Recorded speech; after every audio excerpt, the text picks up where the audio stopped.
à tous, donc Mégane Guillaume, conseillère bio à la Chambre d'agriculture du Nord-Pas-de-Calais. Aujourd'hui nous sommes à Carvin sur la plateforme d'essai de céréales d'hiver où il y a 21 variétés de blé et 7 d'épeautres d'hiver. On est ici vraiment sur des criblages variétaux, donc en blé et en épeautre. Les variétés sont choisies selon un tronc commun du réseau des chambres par grande région géographique et secteur géographique.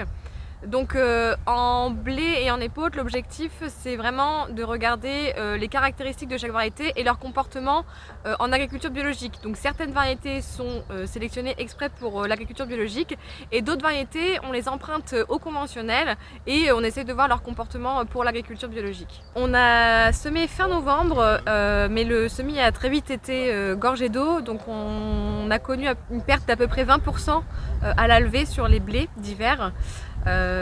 Ceci dit, comme on avait semé très dru parce qu'on avait un petit peu anticipé le problème, on obtient une population à la levée avec un nombre de pieds mètre carré qui est tout à fait correct.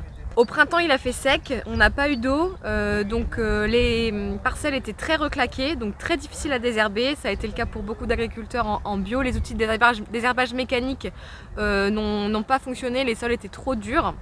Donc c'est pour ça aussi qu'on a un enherbement relativement important sur la parcelle. Et puis, deuxième impact de ce printemps sec, c'est que les engrais organiques n'ont pas minéralisé. Donc on a eu très peu d'azote disponible au printemps, ce qui a causé une régression de pieds. Et donc à partir d'une population post-hiver qui était assez correcte, on a un nombre d'épis mètre carré qui se trouve assez faible cette année en général. Au niveau des maladies, c'était pas une année avec beaucoup de pression, donc on a quand même effectué une notation septoriose et rouille jaune au 10 mai. Ça s'était assez stabilisé, très peu de maladies globalement.